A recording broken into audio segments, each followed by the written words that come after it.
Assalamualaikum warahmatullahi wabarakatuh. Perkenalkan kami dari kelompok 8 dengan anggota saya sendiri Dea Mirala Ananda, lalu ada Tito Ariananta Mahendra, Arya Lawin Sembiring, Berliani Wahyuningrum, Intan Wulandari, dan Nur Hasan. Di sini kami akan mereview sebuah film dokumenter yang berjudul Diam dan Dengarkan. Harap disimak baik-baik review yang kami berikan ini. 6 miliar tahun yang lalu, bumi mengalami kiamat dan mematikan berbagai spesies. Pada saat itu, muncul deretan keajaiban dan bencana. Di antara keajaiban itu adalah adanya makhluk bersel satu, fotosintesis, evolusi makhluk multiseluler, dan munculnya banyak kingdom. Selain itu, munculnya berbagai macam spesies lainnya hingga kemunculan genus Homo, nenek moyang manusia, Sapiens, lahir 2,5 juta tahun yang lalu. Namun, semua itu diikuti oleh bencana juga, seperti letusan gunung supervulkanik, meteor jatuh, kepunahan masal pertama, kedua, ketiga, zaman es, pemanasan global, zaman es mencair, kepunahan masal keempat, kelima, hingga akhirnya munculnya Homo sapiens. Pertama, menceritakan tentang kiamat yang tak terhindarkan. Sapiens, yang waktu itu hanya baru sekitar 12.000 tahun, sudah bertanggung jawab untuk kiamat para spesies lainnya. Edeline Windy, seorang wholeness coach, mengatakan, penciptaan alam semesta itu jauh terjadi sebelum manusia ada. Namun selama ini, alam semesta tidak pernah komplain tentang apapun yang kita lakukan ke mereka. Jika dilihat dari sisi alam, apakah adanya manusia itu sebuah hukuman? Homo sapiens sendiri, selain memberi kehancuran bagi spesies lainnya, juga terus-menerus berjuang dari kiamat yang seringkali dibawa oleh makhluk hidup lainnya, seperti mikroorganisme, virus, bakteri, dan juga jamur. Yu Hasan, seorang neuroscientist, mengatakan bahwa pandemi itu udah berkali-kali ada. Yang paling besar adalah Black Death, yaitu pandemi yang terjadi selama 5 tahun. Pada saat itu ada sekitar 100 juta orang Eropa yang telah mati. Selain itu juga ada cacar yang membunuh sekitar 20 juta orang. Cepat atau lambat, manusia akan punah juga. Dulu pernah tidak ada manusia sama sekali. Jadi, kalau suatu saat manusia punah, tidak apa-apa.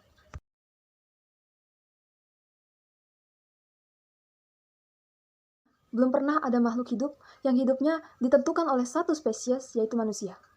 Ancaman nuklir, deforestasi, konsumerisme, agrikultur, dan lain-lain, sampai seperti tidak ada harapan. Manusia selalu tidak pernah merasa cukup. Reza Gunawan, seorang praktisi kesehatan holistik, mengatakan, ego itu adalah sense of I, sebuah rasa bahwa ini adalah saya. Dan saya ini sesuatu yang terpisah dengan apa yang bukan saya.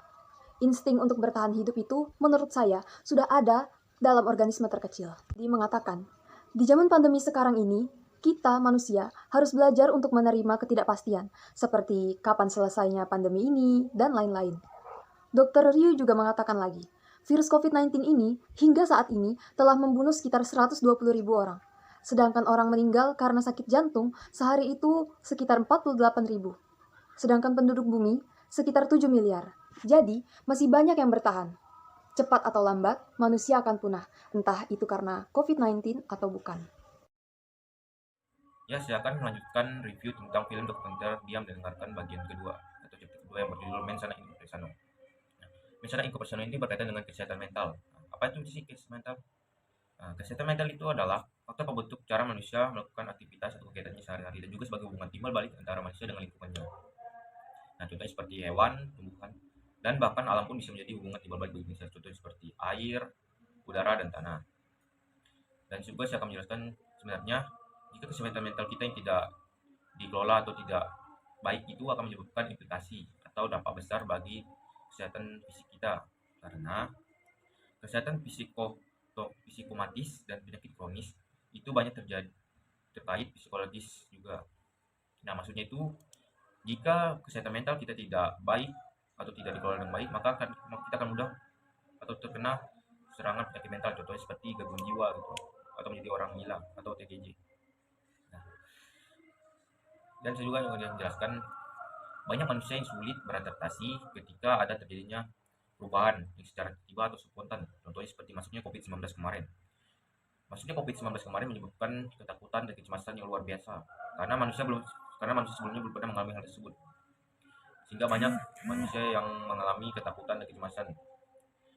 Sehingga hal tersebut menyebabkan otak, tubuh serta sistem saraf kita pun menjadi kaget gitu atau terganggu.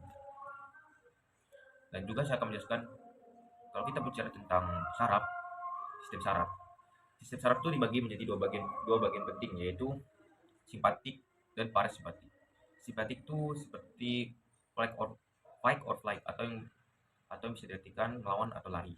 Sedangkan simpatik itu yang press and digest, yang berarti serap dan cerna. Maksudnya simpatik fight or flight itu adalah tipe-tipe orang yang begitu terima berita, dia langsung stres, syok dan merasa ada ketakutan besar, kayak tiba-tiba merasa ada kecemasan padahal berita yang diterima itu belum tentu benar atau terbukti gitu. Nah, sedangkan parasimpatik yaitu sebagai proses tubuh kita untuk mengalami proses healing atau penyembuhan dari stres kita. Nah, saya juga akan berbicara tentang psiko. Apa itu sih psiko? Psiko itu adalah artinya mental dan emosi pikiran kita. Jika kalau keseimbangan saraf dan otak neuron itu turun, maka akan mengganggu keseimbangan endokrino yaitu hormon dan kelenjar. Nah, maksudnya hormon kelenjar itu jika hormon dari kelenjar kita itu terganggu, maka imun dalam tubuh kita juga akan menurun. Jadi kita mudah terserang penyakit-penyakit. Nah, saya akan menjelaskan arti dari mensana incorporeano. Arti mensana incorporeano ini sebenarnya adalah pepatah dari Romawi, yaitu yang berarti jiwa yang sehat di dalam tubuh yang kuat. Maksudnya jiwa yang sehat di dalam tubuh yang kuat itu adalah jika kita melalui jika kita jika kita jika jiwa kita sehat, maka tubuh kita juga akan menjadi kuat. Banyak hal yang dapat dilakukan manusia untuk menyehatkan jiwanya. Contohnya seperti spiritualisme. Nah, maksud spiritualisme itu adalah kegiatan atau hal-hal yang dilakukan manusia untuk menyegarkan pikirannya seperti berdoa, berkumpul bersama. Apa sih yang terjadi jika kita tidak lagi melakukan kegiatan berkumpul dan melakukan ritual atau berdoa itu? Maka akan terjadi lagi kecemasan dan ketakutan yang besar. Sebenarnya yang mempengaruhi spiritualisme itu adalah otak kita sendiri, bukan spiritualisme yang mempengaruhi otak kita. Dan juga spiritualisme itu membuat kita tidak mudah gampang menderita. Tetapi dengan spiritual bukan berarti kita lepas dari penderitaan itu. Jadi kita menggunakan plastik dalam setiap aspek lingkungan, seperti dalam hal teknik di rumah, untuk dekorasi, bidang pengobatan, seni, dan serta hiburan. Dulu kantong kertas dianggap berbahaya bagi lingkungan. Semakin banyak kantong kertas, maka semakin banyak pohon yang ditebang. Dengan seiringnya zaman, plastik dibuat secara masif pada tahun 1950 sampai 1960. Jika dibandingkan dengan sekarang, produksi plastik 20 kali lebih sedikit. Dengan seiringnya zaman, plastik yang awalnya menjadi substitusi untuk menyelamatkan lingkungan berubah menjadi polutan karena ulah manusia itu sendiri.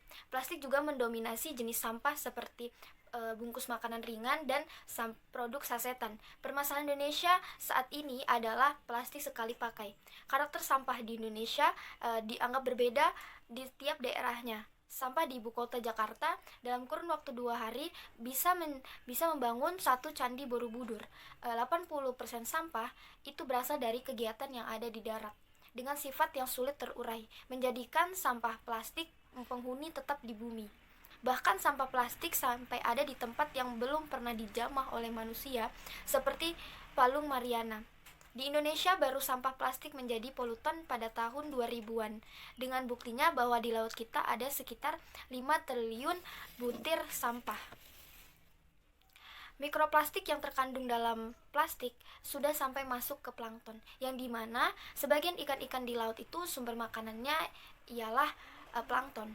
Jika ikan yang sudah terkontaminasi oleh mikroplastik sudah sampai di meja makan di rumah kita, maka akan sangat berbahaya bagi tubuh manusia. Nanoplastik berukuran lebih kecil dari 1 mikro dan bisa langsung terserap ke saluran darah dan bisa masuk ke saluran saraf pusat, yang dalam hal ini otak yang akan terancam. Regulasi gaya hidup baru dan slogan-slogan tentang bahaya plastik terus didengungkan. Diprediksi pada tahun 2050 kita akan susah. Makanya sebagai manusia kita harus berbuat sesuatu agar sampah plastik tidak kembali lagi ke manusia.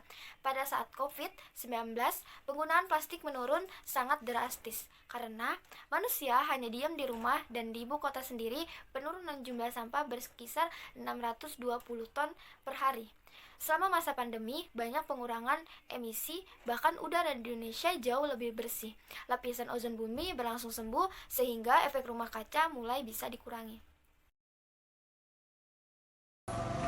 Pada bagian ini kami diceritakan tentang air yang identik dengan sumber kehidupan, yang makin kesini makin bergeser menjadi sumber gaya hidup.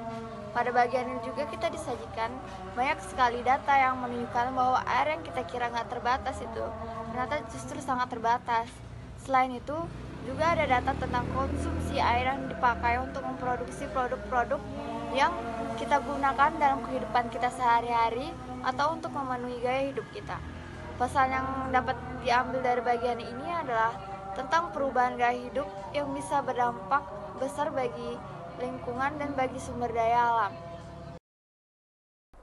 Assalamualaikum warahmatullahi wabarakatuh. Selanjutnya saya akan mereview bab 5 yang berjudul Kehutanan yang Maha Esa yang dinaratori oleh Nadine Alexandra. Di chapter 5 ini dijelaskan tentang keragaman hayati atau biodiversitas. Biodiversitas adalah keragaman berbagai jenis kehidupan yang ada di bumi, contohnya tumbuhan, hewan, dan sebagainya. Bagi kita semua yang tinggal jauh dari hutan, kehidupan di alam liar mungkin hanya bisa kita lihat di TV. Tetapi tanpa kita sadari, udara yang kita hirup, air yang kita minum, dan makanan kita itu semua bergantung pada biodiversitas. Contohnya yaitu tanpa tumbuhan tidak akan ada oksigen, tanpa lebah tidak akan ada proses pembuahan. Maka hutan adalah rumah bagi biodiversitas di bumi. Hutan yang damai juga rupanya menyimpan koneksi kuat dengan patogen. Patogen adalah mikroorganisme parasit atau virus yang dapat menyebabkan penyakit, contohnya HIV, Zika, malaria, Ebola, Nipah.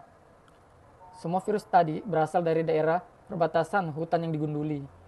Kalau biodiversitas itu terganggu, maka virus-virus itu akan keluar dari sarangnya masing-masing.